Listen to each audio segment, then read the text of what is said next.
So hello to everyone and a warm welcome to those who were with us last month and to anyone joining us for the first time. My name is Terry O'Sullivan and I'm a volunteer with the steering group of Elders for Earth. Elders for Earth, as many of you know, is part of SHEP Earth Aware.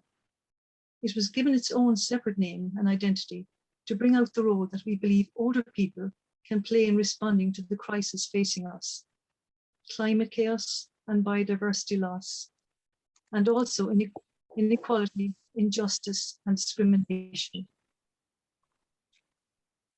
We as elders can stand in solidarity with the young people who are concerned about the world they are facing, and can offer whatever wisdom and perspective we have harvested from a lifetime of experience. This series of talks on spirituality and the earth is part of our effort to cultivate and share this wisdom. We take the word spirituality in a broad sense as referring to our deepest questions about the meaning and value of our world and of our place in it. We are interested in how different ways of approaching those questions relate us to the rest of nature, especially at this time when the fabric of life on earth is torn and in urgent need of repair. We need to find ways of awakening and nurturing in ourselves and in one another the love of the earth, awe at the mystery of the universe and of the web of life on earth, and compassion for those who are suffering.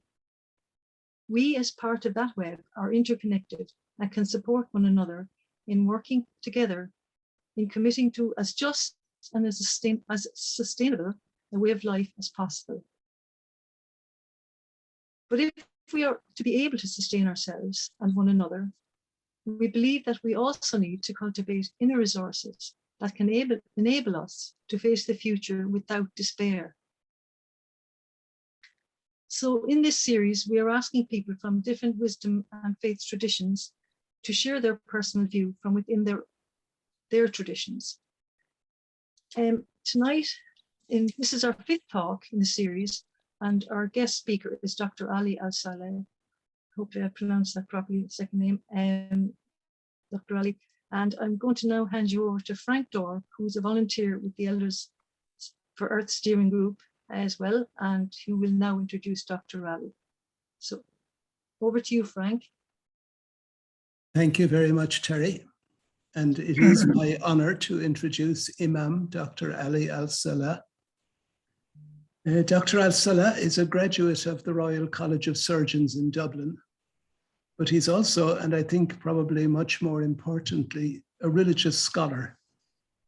He has studied in the Hawza of Najaf in Iraq and the Hawza of Qum in Iran. And these were words that were new to me, this word Hawza, but I know now that it's a center of religious learning. And I know that the Hawzas of Najaf and Qum are the two primary centers of learning in Shia Islam. So we're very honored to have Dr. Saleh with us. He's probably best known, and it's maybe his life's work, is as the founder of the Al-Ul Bayt Islamic Center in Dublin. And he has given many years of his life to building up this, to serve the social, cultural, and spiritual needs of the Shia community in Ireland.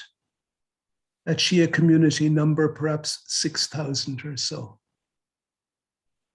And Dr. Saleh is also known for cultivating very good relationships in Ireland with politicians, diplomats, and others.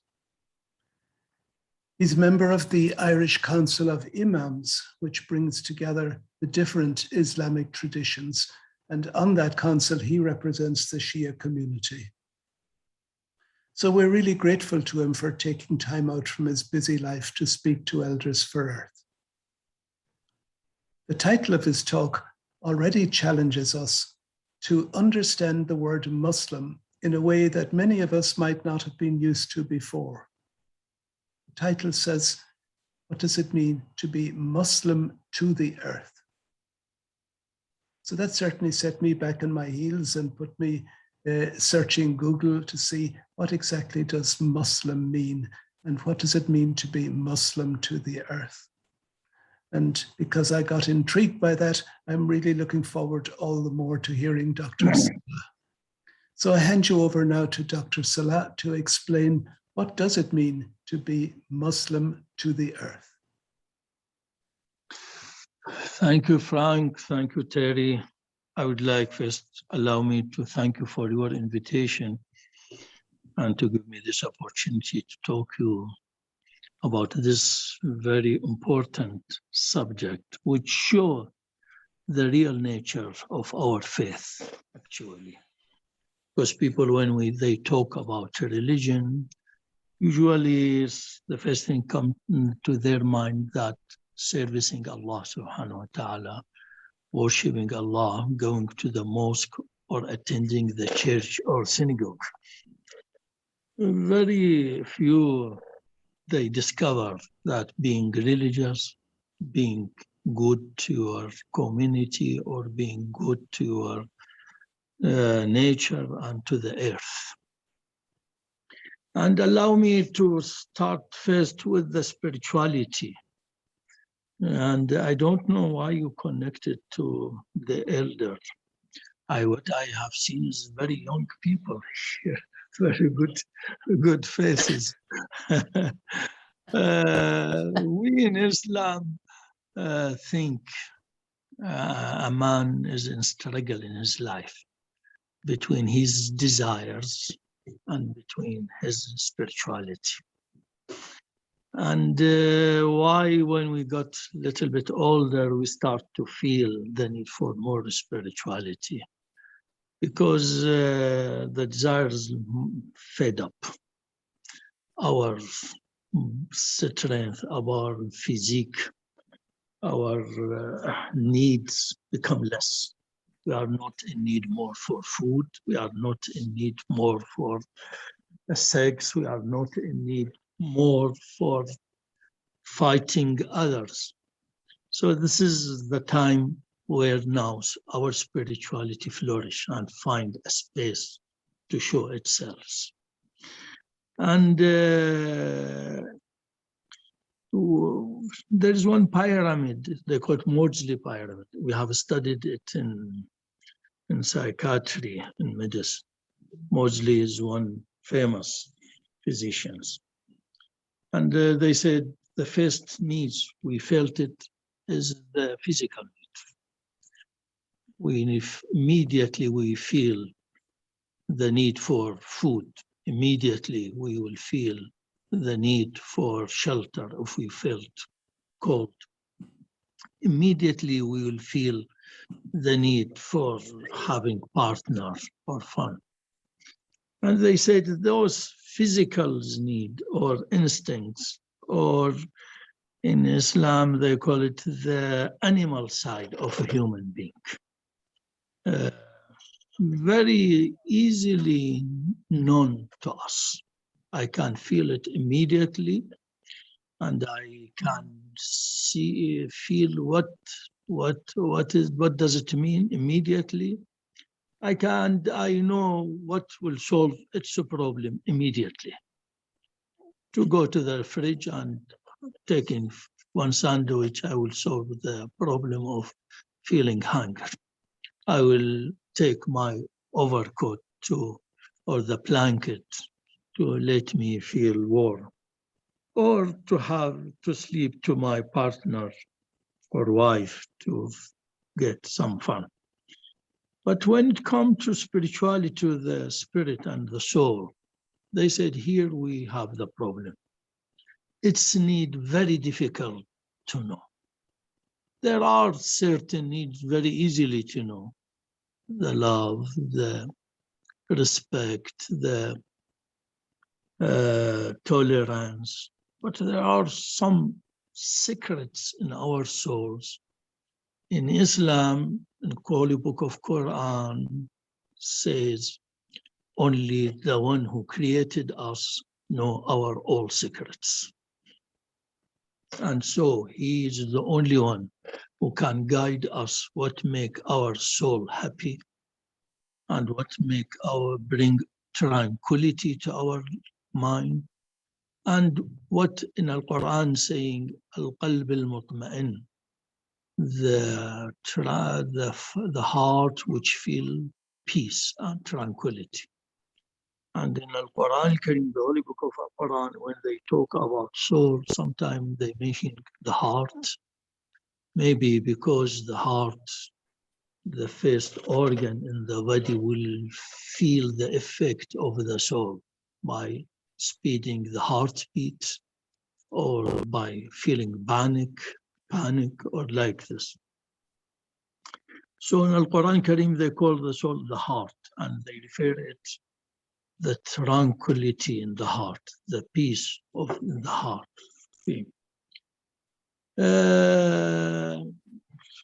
We in Islam, as also very well known, that the secrets of our souls till now not all discovered. And that is why we have been very advanced in internal medicine, in surgery, in ophthalmology, but still we are struggling in psychology and psychiatry. And maybe also another point which throw light on this subject. As you have seen, as we go advance in materialistic life, we discover that our psychological problem, our psychiatrical problem are more now. The people who are suffering from depression or psychiatric disease are more now. And we have noticed in my case back home in our life, you know, the third world was not so advanced like the first world. We knew that in the first world, they have certain psychiatric problem and certain even medical problem, health problem. But we discovered, as we noticed that, we discovered that we are coming, as a people live in the third world, we are coming close to the people in the first world in having those problems. Before I arrived in Ireland, we don't know what does it mean depression in our society. Although I am as a doctor, I know depression. When we arrived to Ireland, now many people in our society, as a Muslim, they are taking medicine to treat their depression. Or back home, also we have trying to educate our people that there are problems might affect your life, might broke your family, might push you to have very strange, bizarre decision. We need to be aware about psychology, psychiatry, and like this. So in Islam, we believe religions mainly and totally is to make our soul happy. And why only religion can guide us through that? Maybe science can, but it needs very, very long time. Time longer than the time needed to make our body healthy. Maybe the last 50 years or 100 years was very, we went very advanced in treating our health, our physical health, body health, heart.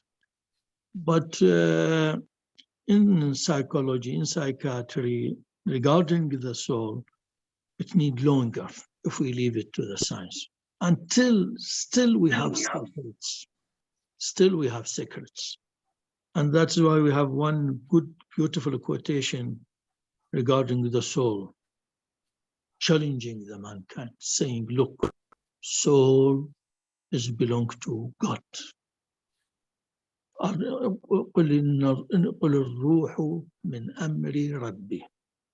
The soul is in the hand of the one who created it.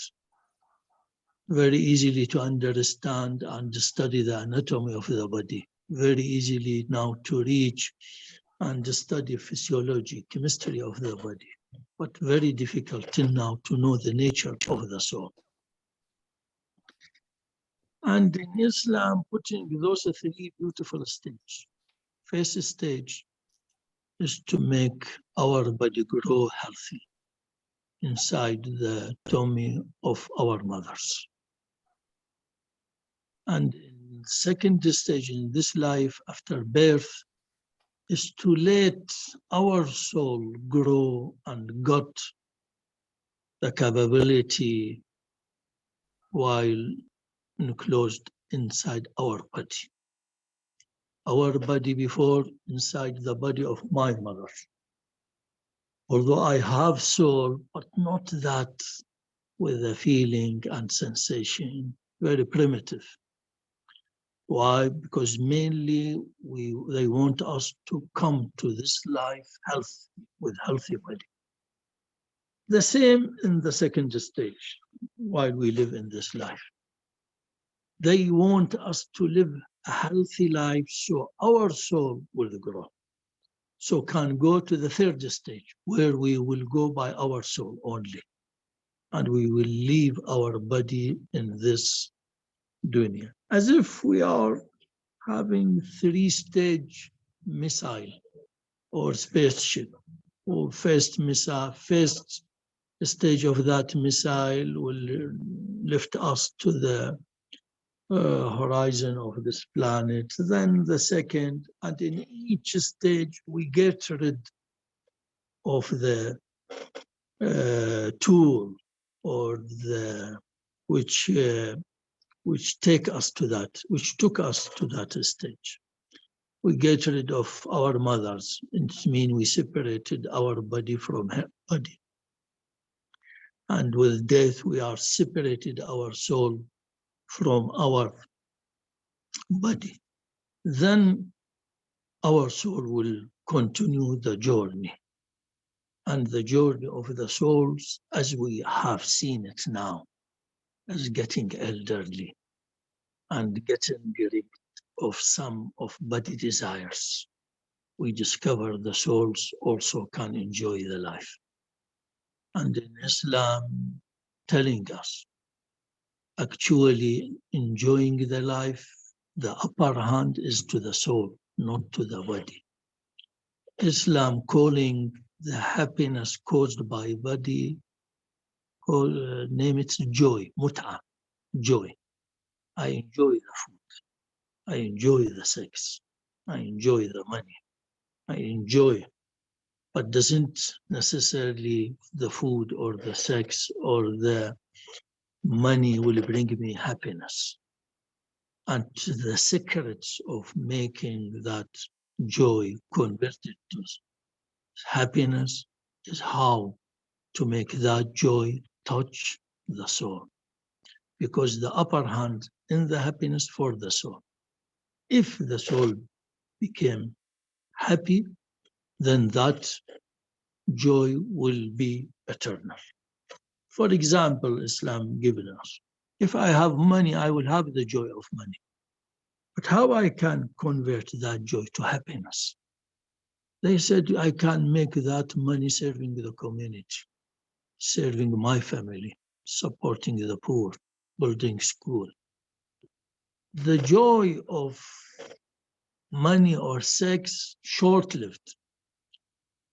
The joy of happiness is long-lived, longer, eternal. The joy which is going to cross with us this life to the second life is the happiness, the joy of the soul. And that is why Islam, they said, إِنَّ الْآخِرَةَ لَهِيَ الْحَيَوَانِ.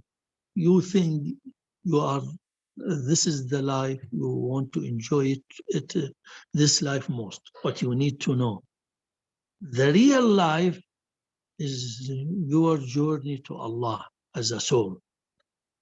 And you need to make it happy, because the joy you are getting here in this dunya limited to 60 years, limited to 50 years, to 70, to 80 years. But the happiness which caused by that joy to your soul will stay with you. And we have beautiful story. our Prophet mentioned, said, when you die, they will take us our clothes. This is in Islam. To prepare the coffin, they took us our clothes. And they give us only one sheet to wrap our body. But our family will stay with us till we reach our grave. And they put us inside the grave. And they will tell us, look, we can't do anything to you now. Your money will leave you. Your clothes will leave you. Your family will leave you. But the only thing will accompany your journey is what you have done good in this life. And what does it mean that? I mean, when I do something good, I will cause this happiness to my soul. So I will return to the first topic. Why is spirituality connected to the earth or to the nature? Because some people, they think if we are good to our nature, we will not suffer shortage of water.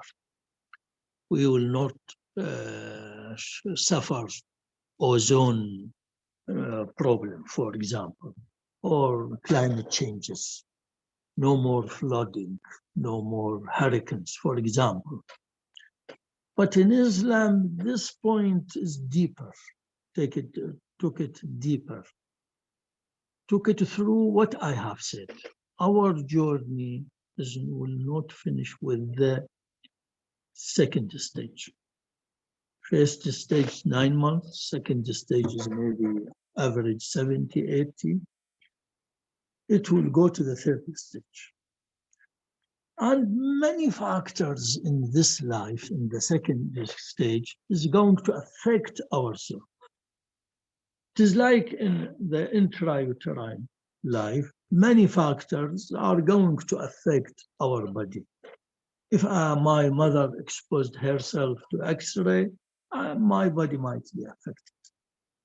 If she took tetracycline, my teeth might be affected. If she took some medicine which can cause congenital anomalies, my body will be affected. In this dunya after birth, also many factors which will affect my soul, which I am going to continue with it, the journey in the third stage. And those factors doesn't necessarily to be spiritual, no, because Allah created us, Allah knows our secrets, Allah told us. And here we come to the earth. One way of being happy and our soul happy, so we can continue our journey toward Allah happy, is to have a good connection to our God, looking after our children, having good to our parents, serving our community, washing our heart, remove any hatred from it. This is if we like to live happily in this life, and later on, we need to be careful about those factors. And one factor we have discovered in the Holy Book of Quran is to look after our surrounding, our nature, the earth, the waters, the trees, the foods. And at the beginning, as a Muslim, we thought this is because we need it. But nowadays we discover that the only reason behind all teaching of Islam, whether for the first moment we thought this teaching served our body or our soul, at the end, either directly or indirectly, to make our soul live healthy life in this life. So, yes, praying to Allah will make me happy and my soul But we discovered being good to a tree, or not wasting water, or not causing pollution by urinating in the reservoir of water. I mention those names because it came in the teaching of Islam. It is in the teaching of Islam not to cause any pollution for the water or the air by asking Muslim not to urinate in the river, not to sit and have toilet under a tree where you have fruits, and to try to implant new tree, even if the end of this life will be tomorrow. We have those riwayat. Example. I'm saying example. Our Prophet Rasulullah sallallahu alayhi wa sallam saw a man implanting one tree.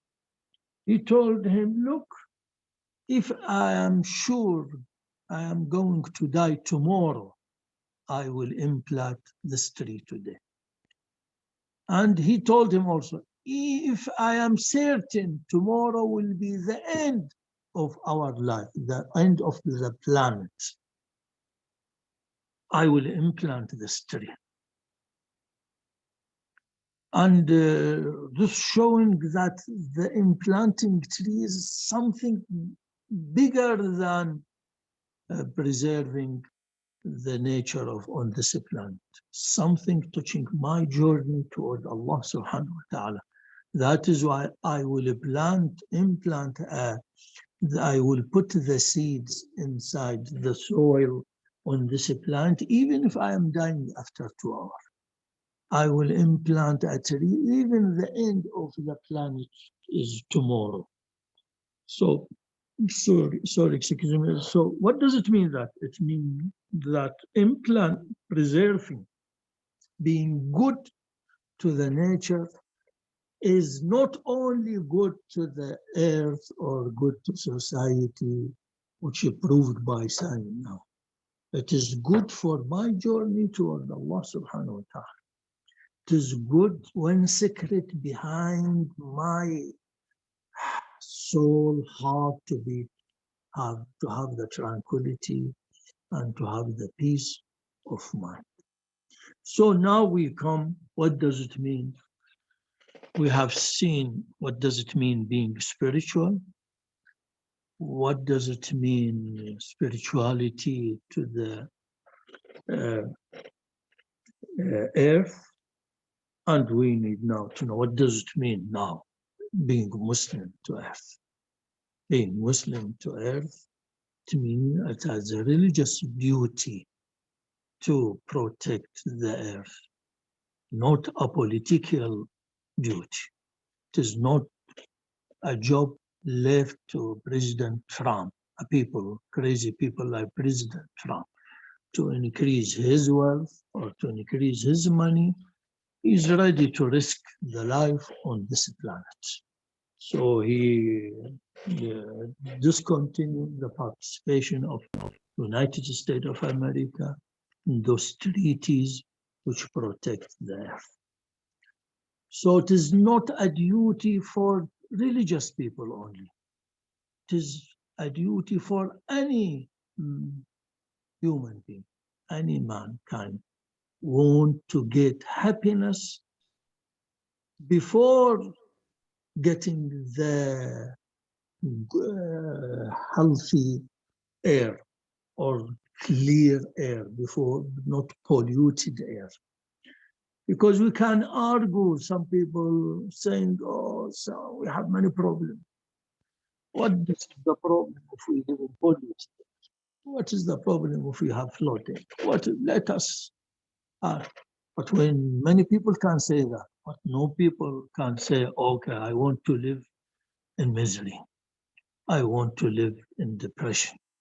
I want to live with that, with all those problems, psychological problems.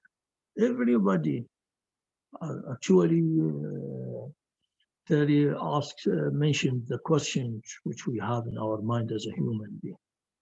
Actually, this is the curiosity of the mankind which caused him this problem. He want tranquility to his heart. He want to bring peace of mind to his self. He want to live in peace, to taste this happiness. And that is why we have this problem, psychiatry, depression, many diseases. And now everybody talking about bipolar. And as a religious man and as a doctor, very easily we can pick that bipolar is the outcome of trying everything to find happiness, and we didn't try this what make our soul to get to treat our soul to get the happiness.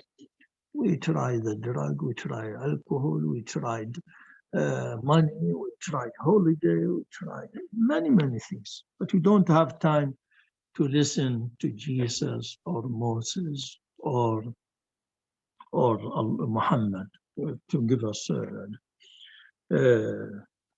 So being a Muslim, it means less pollution, it means healthy ozone layer, it means not up to me to cut the Greenland or attacking Amazon's jungle because we need it for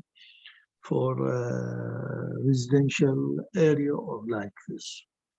So here we return, as a Muslim, we return back to what does it mean, Muslim. We used to know being good Muslim is praying more, reciting Quran more, going to Mecca more. But by understanding those facts, we discover being Muslim might mean being less religious and praying, because you are needed to spend more time in preserving the nature. Being good Muslim, it means maybe to go less to the mosque. Why? Because we need more time to look after the earth. And this might be push us to rediscover why Quran, طه ما أنزلنا عليك القرآن لتشقى.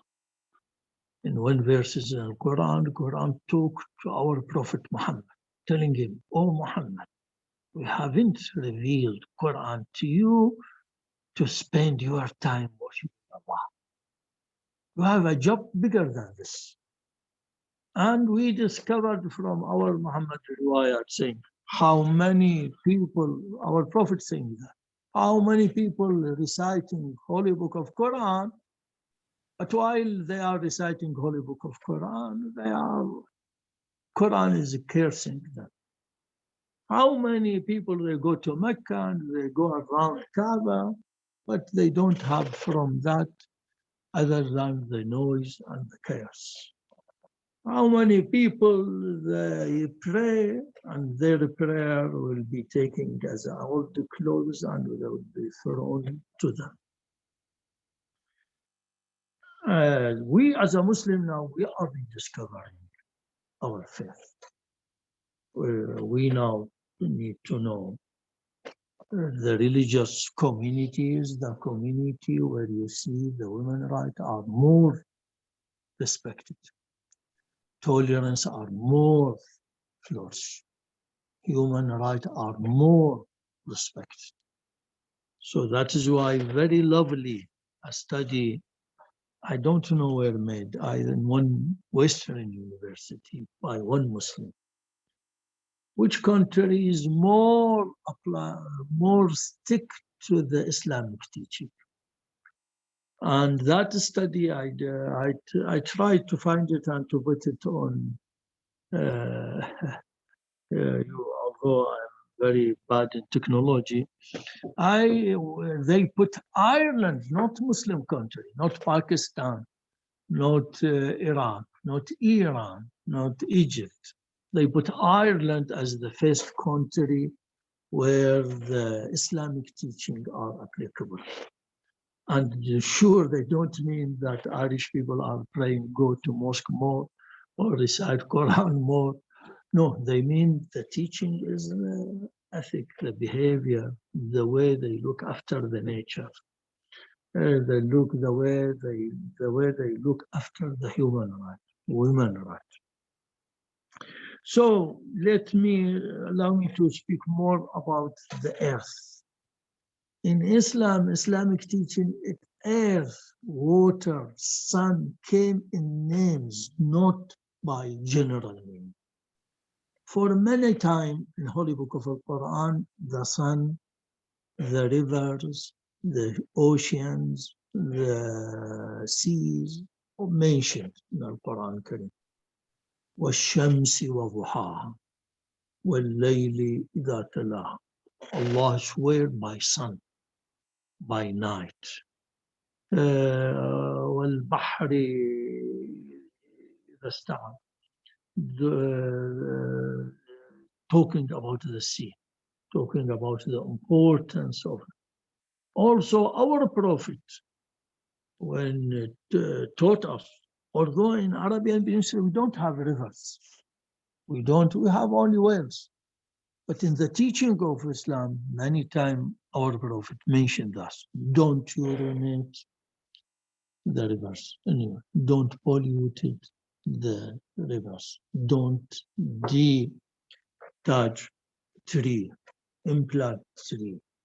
And many times talking about reward if we do good things by telling you will get, for example, 10,000 trees in the heavens, like this.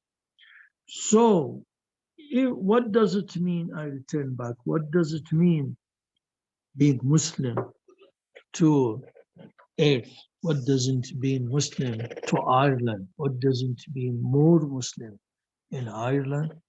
If we are a real Muslim, you, the Irish people, should expect us to, as we said, to respect human rights, to see domestic violence less, to respect, to have more tolerance, to see less extremism, and to fight terrorism.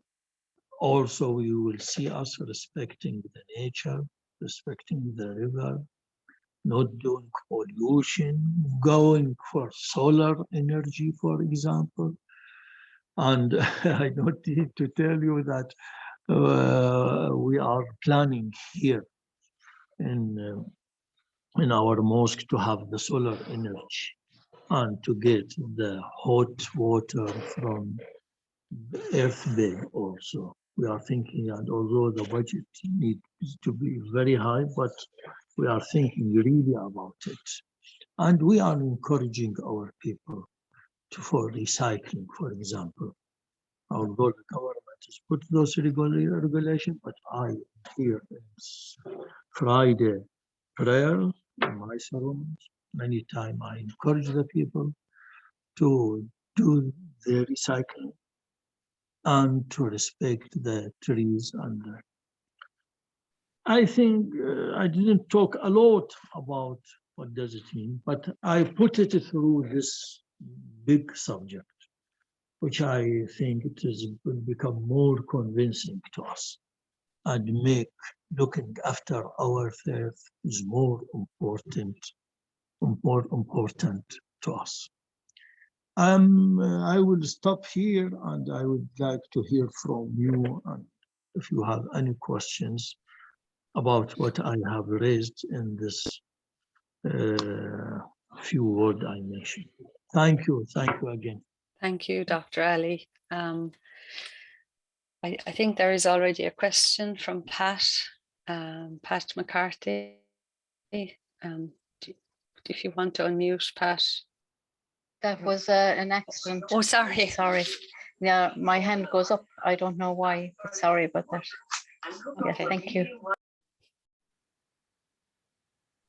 Okay, so if there's anybody who wants to ask questions or to make comments or to ask queries, maybe Dr. Ali.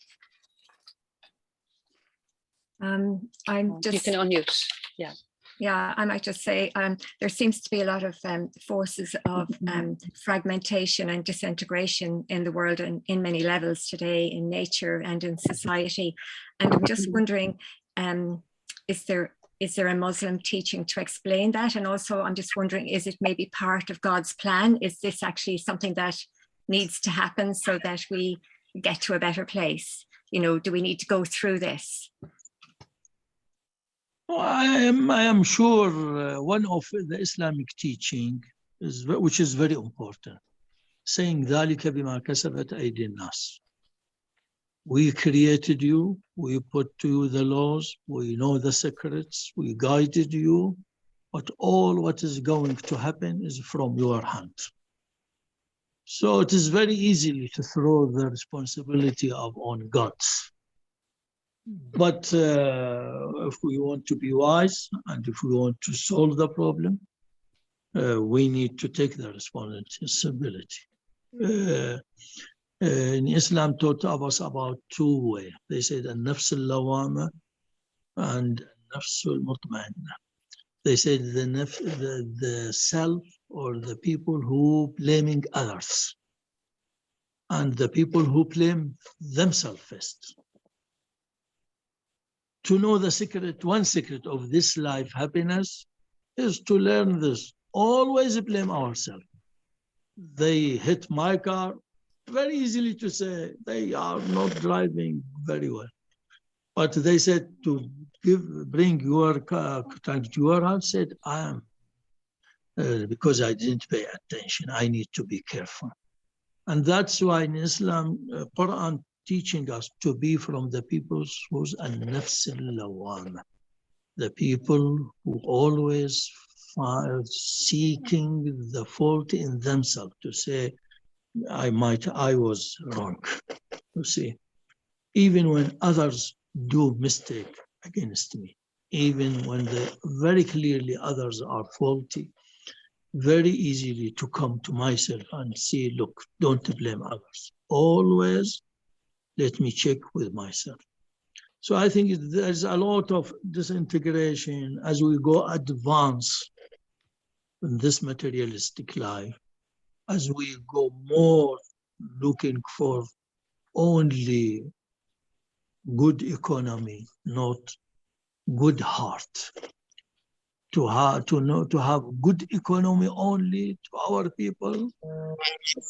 Is this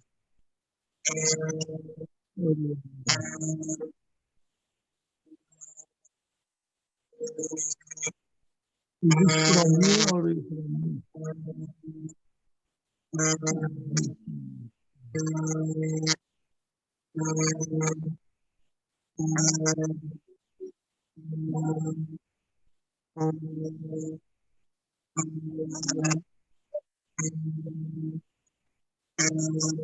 Dr. Ali, I'm not sure if you I've lost him. Have we lost him? Or no, from what? okay. So I don't know from where. It didn't appear on the screen. Sorry for that. Sorry for the interruption. Can I ask you, Doctor? You mentioned how you had, if you like, discovered in your studies the kind of essential sense that that to be Muslim is to care for the earth, that it is an intrinsic part of your teaching. And do you find that other Muslims would share that with you, or is it a shared understanding in the Muslim community? Let me first confess to you, living under dictatorship will ruin our life in many aspects. One dangerous aspect is to understand our religion. I can confess, living in Ireland for the last 35 years has made me rediscover my religion. I lived under the era of Saddam Hussein in Iraq. and in some other Muslim country when we have dictatorship. And our understanding of Islam on many levels were twisted, and mispresented.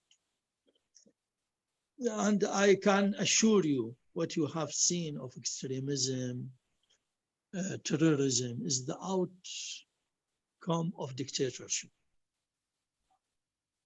Any society will give justice to the people, not make only our life better, it will make our soul better.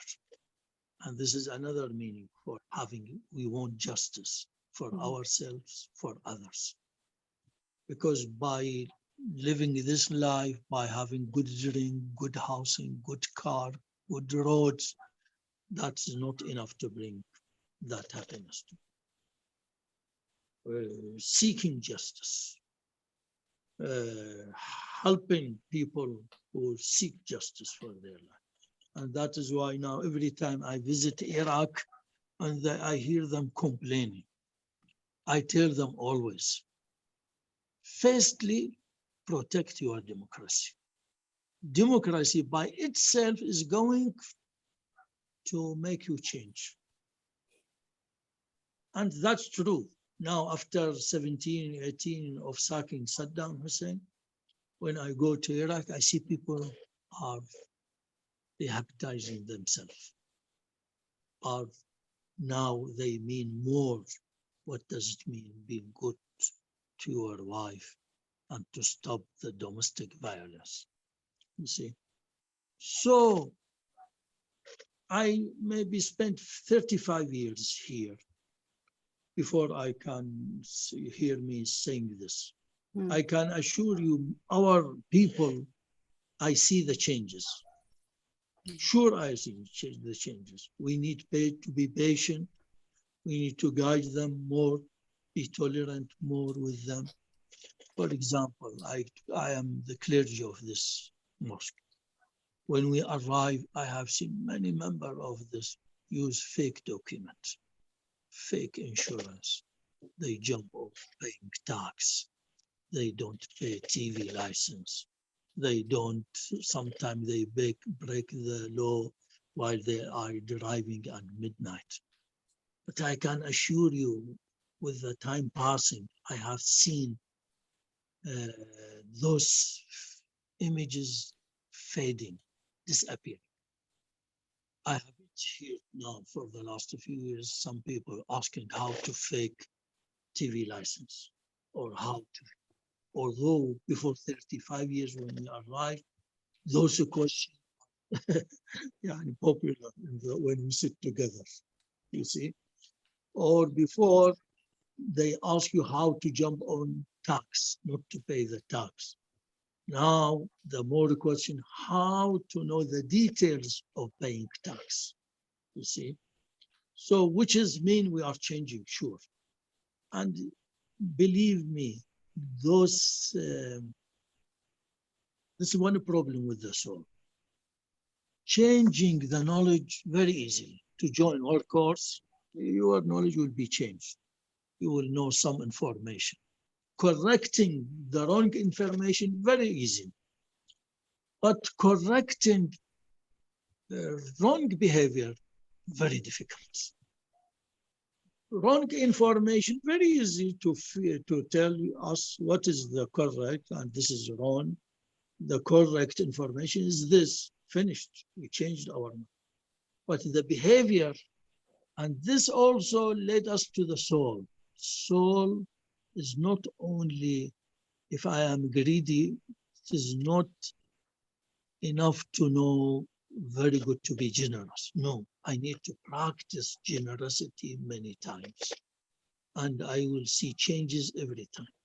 So yes, if you ask about people who are immigrating here, settling here, they are not only changing, they are changing their families back home. See, many things they have learned it here, they return back to, for example, recycling. Now, many people, when they go to Iraq, they discover that in our society in Iraq, because of the people Iraqi who live in Ireland, they taught them how to do recycling, for example, how to resume the green zone in our cities, for example. You see, so yes, we are changing. And just another question, would your community be concerned for the vulnerability of peoples who are affected by climate change? Is there a concern for communities and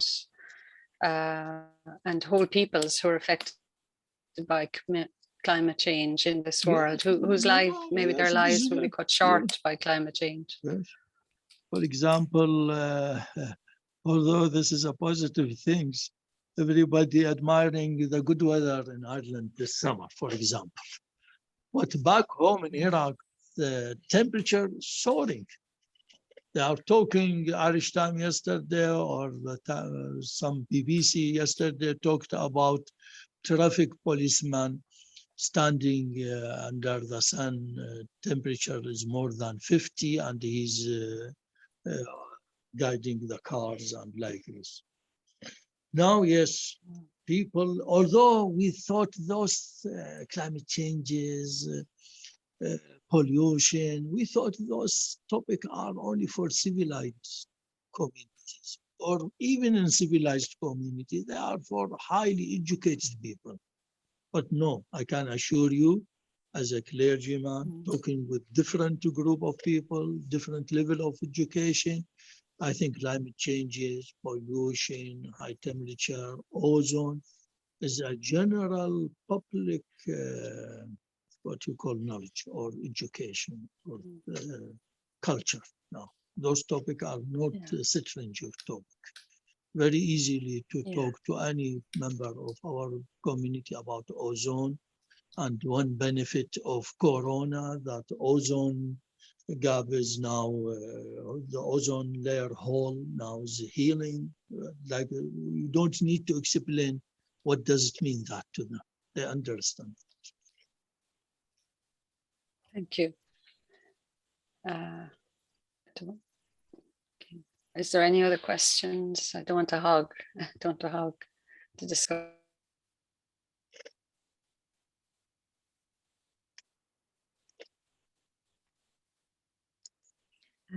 Yeah, just me again. I just really like that you said that preserving nature is seen as, I suppose, like a form of worship, I suppose.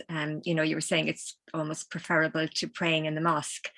I really like that, you know, that then any activities that I might do in nature is really prayer. You know, I just really like how you put that. We have many teaching, many rules in Islam, saying if you, while you are praying, if somebody needed help, then you can break your prayer and go and give him the help. Giving the help to the needy people are more important than your prayer. So giving help is the priority for the giving the help. Also, we have saying, if you are going around Kaaba and somebody asks for help, leave your prayer and your tawaf around Kaaba and go and pay help for that. And we have, you know, before our prayer, we do wudu. We wash our hand. And one important teaching saying, even if you sit on a river to do wudu, don't overuse the water. Even if you are on the beach and the water is to your knee, this is the exact word of our Prophet. Said, even if you are on a beach and the water is to your knee, don't overuse the water. So yes, the priority in Islam, not for the worship. The priority is for giving help to others. And that is why if they both compete, you need to do help the other before you do your prayer.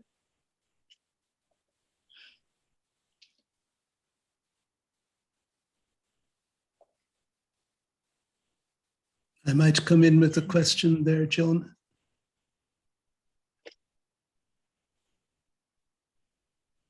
Can I be Yeah, we heard? can hear. Yeah, you can be Okay. heard. Yeah.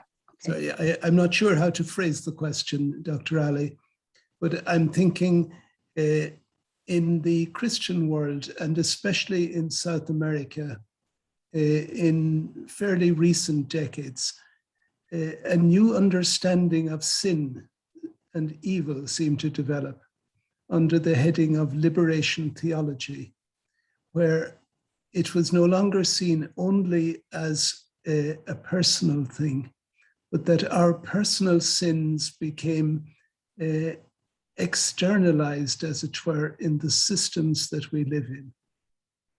And the systems themselves came to be seen as part of the evil. I don't mean that the people in them were necessarily evil, but that the systems were evil. And I think that insight hasn't spread very widely in so-called Christian countries anyway. So many Christians, especially on the other side of the Atlantic, maybe seem to be caught up in those very systems, the systems that are mainly responsible for polluting. But I'm wondering about whether there's any corresponding insight in Islam. I'm thinking that by chance, perhaps, so many of the most important Islamic countries are also oil producers. And wondering, has this kind of challenge to the systems that beyond our own personal choices, but the systems that force us into making these awful choices, the systems that push the plastic on us so that we have no other option and so on. So I haven't a very clear question, but I'm wondering, is there that kind of developing understanding in Islam and in Shia especially? Actually, this is the very important subject. How our personal sins can affect the world. Because we, the believers, we would like to see even unbelievers, even the atheists, to see them avoiding sins. For example, we, the Muslim or the believers or the faithful people, we don't do the sins because we fear Allah will not take us to hell and put us and take us from heaven, for example. But the way I discuss from the first point, the spirituality, we discovered that sins is going to affect our life before it affects after the day, the third life. It is like when the sin of intrauterine life is smoking for the mother, for example. The mother, even if she doesn't love her child, but that smoking is going to affect that child. You see? So when we say sins, we discover sins is not affecting the other life, our life.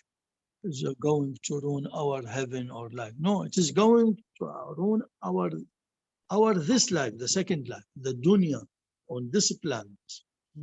And that's why we, the faithful, we are trying to tell unfaithful people to take in consideration the teachings of religions. For example, as a religious people, to respect the family, to respect having husband and wife and children, and to have the children from mother and fathers. Not need to go near gay and homosexuality and like this. And some people ask, we are not faithful, we are not believer, we are not Christian, we are not Jewish, we are not we want the mankind to be, as you said, liberal. Our answer was that sins doesn't mean you are eligible to punishment. Sin, it means you are going to ruin this life, where we are raising our soul to live the third stage. It is like X-ray in the uterine life are going to ruin the body of the fetus. So he will, and this is very beautiful subject, what you said. The sin will not be personal, will be system. And as we return to Mary question, disintegration, the problems which we have now in the world, I think it is because of the system problem, which is laid down by our personal sin.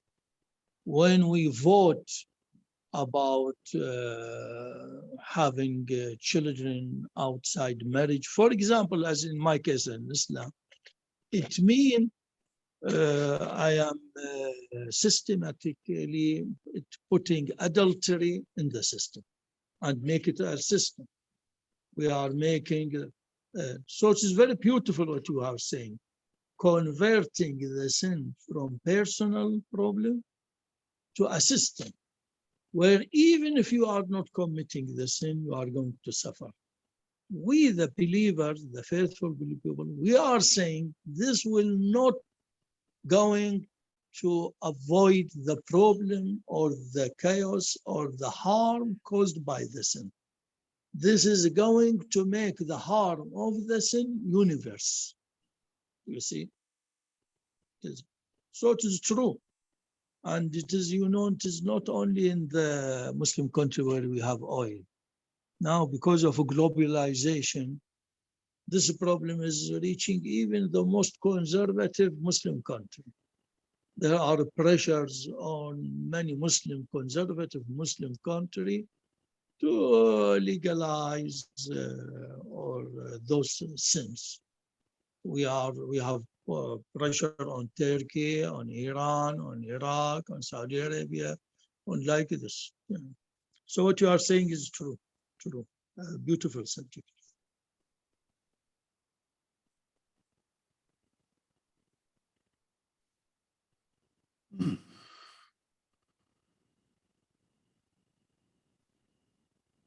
Okay, is there any more queries or questions or comments? Ellen raising her hand. But unmute, you are... Yeah, and she Mute, yeah. can unmute herself, yeah. Yes, I had. Yeah.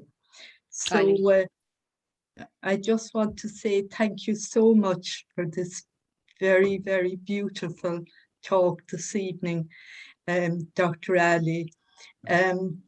I'm just wondering, I think that this is going to take everyone to cope with the effects of climate change and also to mitigate climate change. And I suppose I grew up and acted accordingly to my shame with being told that I shouldn't visit Protestant churches, Church of Ireland, and so on. And I suppose now, I mean, that, you know, has changed over the years, but I feel shame that I haven't taken steps more to build community together with people of other religions, so that I haven't understood about what being Muslim means. And I feel quite ashamed of that. I have been open to all of that, but I haven't actually taken steps towards doing something about building community between different religions on this island of Ireland. So I'm wondering, have you found it difficult, and you know, how has it been for you in this country with reaching out and being reached out to by other religions here? No, actually, we found the Irish people are very civilized, very helpful. I think as a personal experience, people talk about Islamophobia. Actually, I can tell you, we haven't seen that Islamophobia in Ireland. Actually, from the beginning, you know, when I arrived to join the Royal College for my surgery scheme, they told me, you are going to Ireland as a Catholic country, very religious. Till today, the churches are packed with people. So I expecting, like I was expecting, if I go to live and work in Ireland, I will see them little bit racist or sectarian or like this, because they are very religious. So you expect them to be annoyed to see other religion beside them. This is before I knew if you are really Muslim, it means you will love other religion more, you see. So when I arrived here, I discovered the Irish people who are Catholic, who are very religious, who really love the Pope more, are welcoming us, helping us. And very easily we got the council permission to build our centers, very easily. And we found every support from the garden. We are visited by many ministers and many councillors in our center. And even the worst time was the time of after 11 September, when Al-Qaeda hijacked the name and Bin Laden hijacked the name of Islam.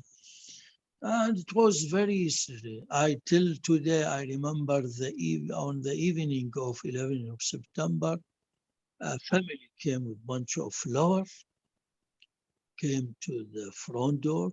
And, you know, after the news, we closed the doors. We opened our eye on the cameras. We were very horrified, don't know what is the reaction of the people. And was astonished to see this family with a bunch of flowers, a man and a woman and a child. And for the first moment, we thought they are mistakenly came here for. So when I welcomed them, said, can I help you? Said, we brought this flower for you because, you know, we are expecting you that you are now horrified, or you thought we believe you did that crime. No, we want to calm you. And I was very happy immediately.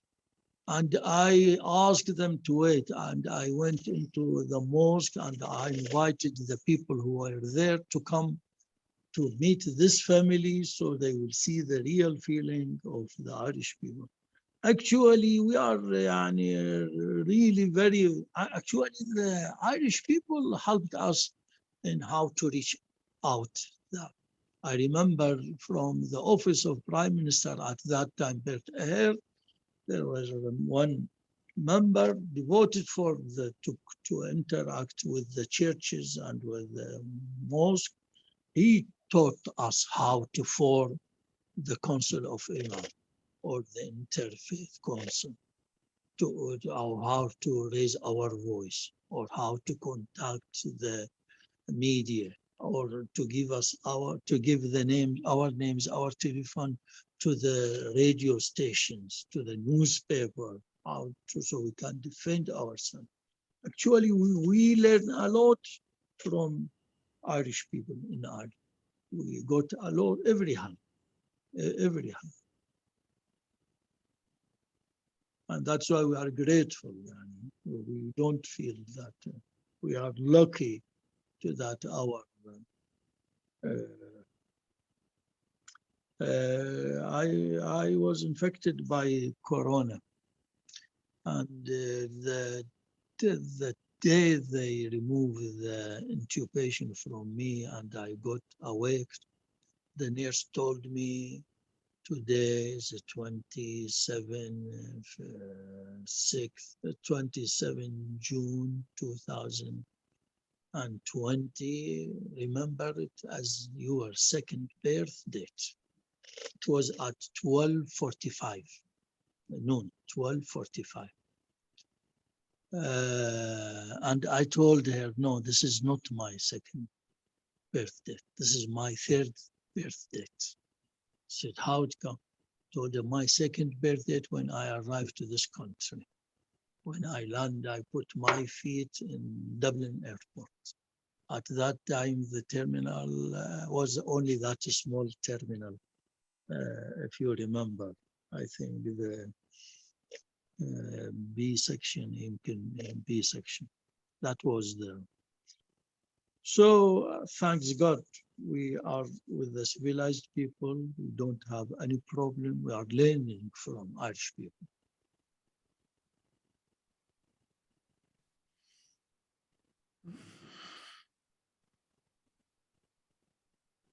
Recommend, Joan. Yes, you can. I can hear you, Annie. Thank you, Dr. Ali. I came in a little bit late, so maybe you have addressed what I'm wondering about. Very recently in the Catholic Church anyway, there's been an emphasis on falling in love with nature, not just respecting it. I mean, you've talked about the trees and the water and so on, and how we mustn't damage these things. That's some way that a gift from God. But not only are they a gift, but we're kind of being encouraged to sort of see it, that in some way it's an expression of God, the whole mystery of the universe, the complexity, the beauty of the smallest little insect or flower or bird or tree, that in some way it's an expression of God, him, herself, or that mystery of God itself, and that it's a place of prayer and so on. Would Islam see the mystery of nature as somehow a word from God or an expression of God? Actually, in Islam, something deeper than this, not in love with the nature. It's seeing we are one with the nature. You know, in Islam, we have this belief in oneness. And philosophically, we believe that we are one with the God. And we are one with the nature. We are one with the society. We deal with our God as we are dealing with ourselves. We are dealing with the nature as we are dealing with ourselves. Love, very beautiful, sure. And we have in the topic of one riwayah, one sentence from our Prophet, they said, Deen, وَهَلِ الدِّينُ إِلَّا الْحُبِّ. Deen, religion, mean love. You see. But the philosophical meaning of being one God. And that is why we in Islam also saying that. The Christian, not that wrong when they believe, I mean the Catholic, meaning in the three, God, the Son, and the Spirit. Because they want to talk about something who is one, but have different aspects. So it is, they said, I have heard that St. Patrick picked that leaf with the three, sure you see. So we as a Muslim, we look at the creation as Allah, as one thing. And that is why if I feel my presence, immediately I should feel about God, I feel about nature, I feel my family. And if I am distracting myself from God, I will see that effect on distracting myself from the nature, from the family. And at the end, I will see even myself are distracted. So love is one stage before being one. Thank you, Dr. Ali. Thank you.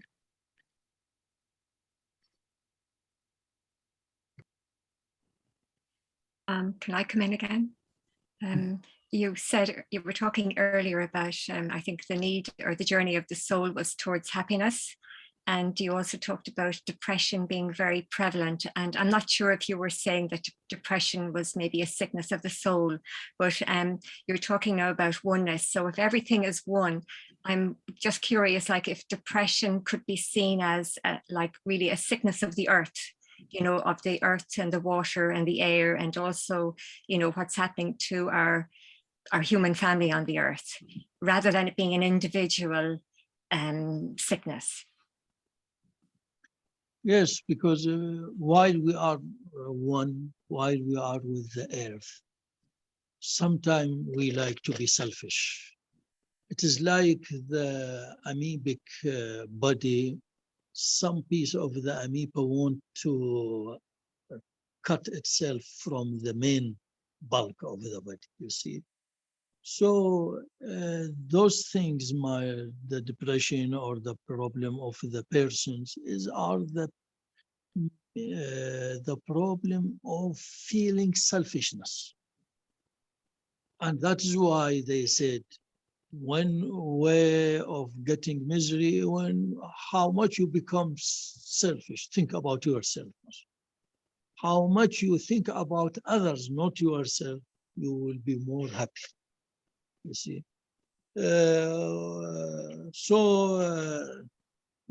They said, how I know myself is little bit become thinking about myself only. When I see myself getting depressed or annoyed or unhappy or hating others or jealousy from somebody or angry from others, all those signs of anger, intolerance, jealousy, all signs of want to go to disconnect myself from the oneness, you see.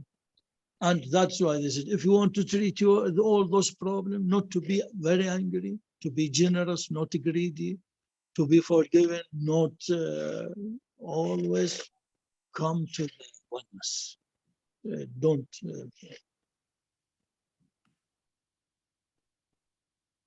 Thank you. It would be an interesting prescription for depression to tell somebody to think about others. Yes, and this is why we are in medicine, we treat the depressed people by social work sometimes. So mixing with others.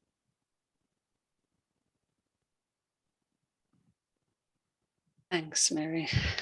Thanks, Dr. Ali. I'm thinking we might be coming to the end of our time. So if there's any final questions. There's a question in the chat, Joan, from Muslim. Okay.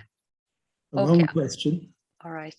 Can you read it, Frank? Because I can't see it properly. So it says, hello, a question for Dr. Abu Hassan. Currently, there is an official petition objecting to the Shannon liquefied natural gas terminal with Unbirth Planola, and the deadline is October the 22nd.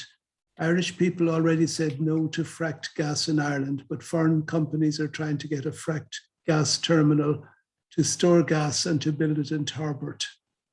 In light of what you said about the teaching of Islam to cause no harm to water, air, etc., will you be signing this petition, and will you encourage your Muslim community to also sign the petition? And there's a link given to the petition, and it says, thank you for your teachings, insights, and reflections. Okay, when it will end, that petition? Tomorrow, isn't it? Is it tomorrow, Frank? Yes, if I can receive it on my WhatsApp, so I can separate, put it on my group. Yeah. The group of our center. Yeah. Can we send him that link, or? It's in the chat. Yeah. If you can look, yes. Okay. Can you see it in the chat? Yes. Okay, great.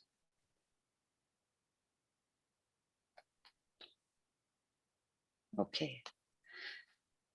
So perhaps there's no further questions then. Perhaps that's a relevant question to all of the audience as well, whether we will sign the petition. Yeah.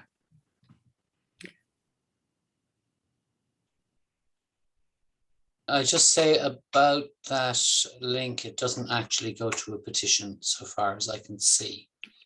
It Okay. goes That's to right. it goes to a board planola page as opposed to a petition.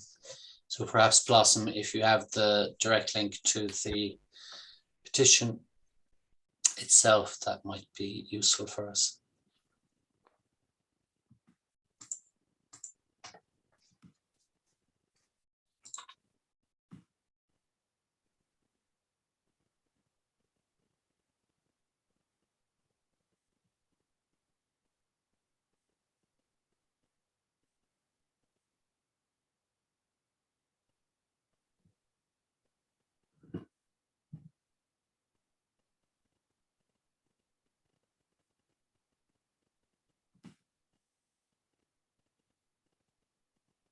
She says, is the link not further down? I cannot see it. It's not very obvious. Okay. No, I can't either. No, I don't see it either. Yeah.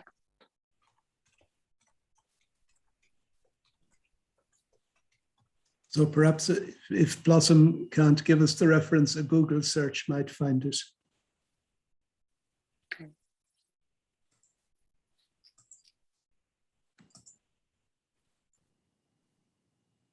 I think there's one on uplift.ie, which Okay. looks like the one.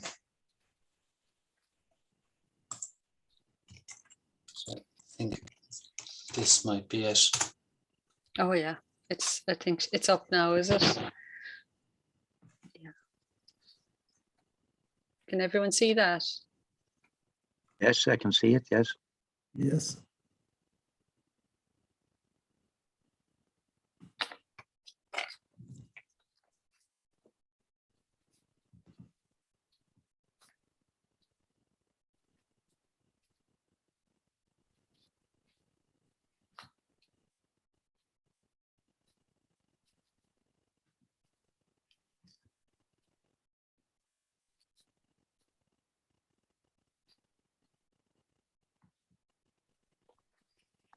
So perhaps, Joan, it's time to Yeah.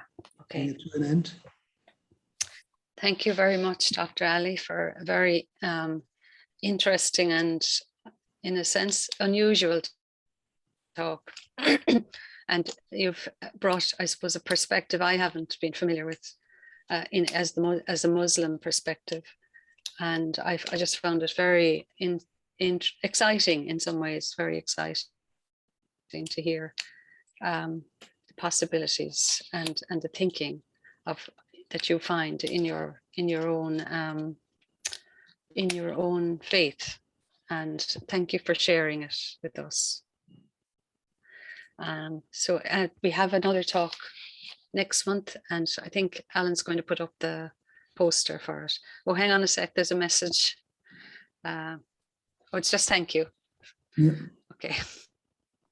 Okay, thank you, Dr. Ali. Thank you, Dr. Thank Ali. you for the invitation. you. Thank you. It was very enjoyable to talk to you. And I hope, inshallah, this is an invitation for you all to come and visit our center and have coffee. We don't have restaurant. you. In the big Koloniski Center, they have a restaurant. Here, only coffee and tea. Lovely. So Thank you so much. to visit Thank our you. center. We Thank might you. hire a bus.